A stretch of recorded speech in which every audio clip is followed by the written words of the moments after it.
In this video, I'll show you how to add secrets, such as API keys, in BASE44 step by step. First, go to the BASE44 website and log in to your account. After logging in, open the project you want to configure. With the project open, look at the left sidebar. Now click on the Settings option. Inside Settings, look for the Integrations or Secrets section. Here you can configure your API keys securely. Now click the option to add a new secret. Enter the key name.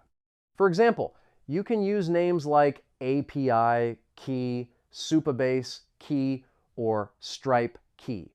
After that, paste the value of your API key. This key will remain protected and will not be publicly visible in your code.